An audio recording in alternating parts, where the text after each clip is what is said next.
Hello जी, क्या हाल है आपके। मेरी मम्मी ने घर में आटा बनाया था और वो आटा ख़राब हो चुका है। मैं आपको दिखा रहा हूँ। ये आटा कुछ इस तरीके का दिखाई दे रहा है, जैसा ब्रेड हो जाता है ना, इस तरीके का दिखाई दे रहा है। तो ये आटे का ख़राब हो जाने के पीछे क्या साइंस है, हम उसके बारे में बात करने वाले हैं। तो चलिए सबसे पहले बात करते हैं कि आटा ख़राब क्यों होता है।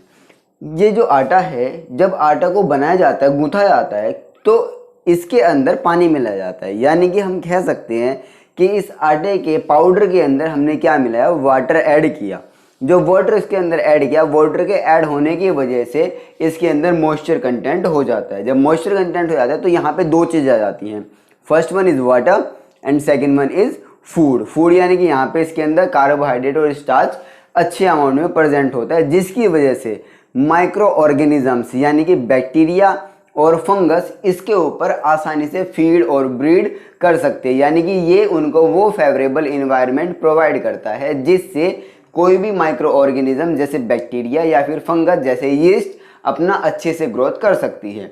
तो सबसे पहला फैक्टर यही होता है कि उनको फेवरेबल इन्वायरमेंट मिला है, जिसकी वजह से वो यहाँ पे क्या कर रही है, इस आटे में ग्रोथ कर रही है। सेकेंड पॉइंट आता है फर्मेंटेशन। आपने फर्मेंटेशन का नाम सुना होगा। फर्मेंटेशन एक प्रोसेस होता है जिसमें माइक्रो ऑर्गेनिजम्स अपने फूड को ऑब्टेन करते हैं और उस फूड को ऑब्टेन करने के साथ साथ उससे एनर्जी गेन करने के साथ साथ वो उसका बाई प्रोडक्ट बनाते हैं, जैसे कार्बन डाइऑक्साइड, लैक्टिक एसिड और अल्कोहल। ये इस तरीके के बाई प्रोडक्ट बनाते हैं, क्योंकि हम यीस्ट को यूज़ करते हैं बेवरेजेस जैसे बियर वगैरह इनको बनाने के लिए, क्योंकि वो अल्कोहल का प्रोडक्शन करते हैं विद कार्बन डाइऑक्साइड। तो यहाँ पे जो ये वाला, ये इस तरीके के जो होल आपको दिखाई दे रहे हैं, ये जो आपको होल यहाँ पे इसमें दिखाई दे रहे हैं, ये बने हैं उस कार्बन डाइऑक्साइड के प्रोडक्शन की वजह से। ये जो कार्बन डाइऑक्साइड इसके अंदर प्रोड्यूस हुई है उसकी वजह से ये इसके अंदर क्या बन रहे हैं, ये होल बन रहे हैं। उसके बाद नेक्स्ट आता है स्पॉइलेज। अब ये जो आटा बनाया हुआ है, स्पॉइल का मतलब ये खराब हो जाता है।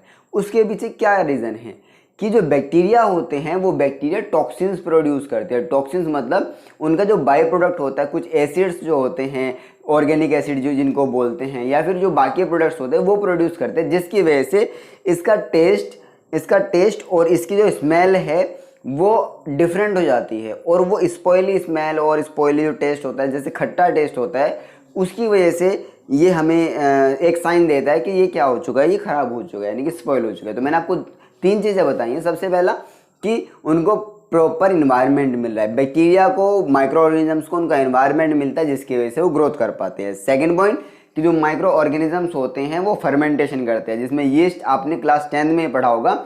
यीस्ट का जो हम रेस्पिरेशन वाला पूरा चार्ट पढ़ते हैं, रेस्पिरेशन में एक आता है जिसको बोलते हैं एनारोबिक रेस्पिरेशन, यानी कि जिसमें यीस्ट वगैरह प्रोडक्शन करती है कार्बन डाइऑक्साइड की, यानी कि ग्लूकोज का इनकम्प्लीट रेस्पिरेशन होता है। ठीक है ना, उसके बारे में फर्दर हम नेक्स्ट वीडियो में डिस्कस करेंगे। तो ये और नेक्स्ट आता है हमारा स्पॉइलेज। तो इन तीन वजह से हमारा ये आटा खराब होता है और ये इस तरीके के इसके अंदर देखने को मिल जाते हैं। इसका कलर, टेक्सचर और इसकी स्मेल, इसका टेस्ट, ये सब चेंज हो जाता है। ठीक है, अब नेक्स्ट पॉइंट में बात करते हैं कि कैसे हम इस आटे को खराब होने से बचा सकते हैं। इसको बचाने के बहुत सिंपल से मेथड होते हैं। क्या, माइक्रो ऑर्गेनिजम्स को ग्रोथ करने के लिए फेवरेबल इन्वायरमेंट चाहिए होता है, जो कि अब गर्मी के दिनों में बहुत अच्छा इन्वायरमेंट उनको मिला हुआ है। वाटर उनको मिल रहा है, फूड उनको मिल रहा है और टेम्परेचर उनके लिए बहुत फेवरेबल है। लेकिन अगर इसको हम किस में रख देंगे, फ्रीज में रख देंगे, इसको हमने फ्रीज में रख दिया तो इसकी लाइफ अपने आप क्या होगी, बढ़ जाएगी। नेक्स्ट पॉइंट आता है कि जब आप आटा को गूंथे उसको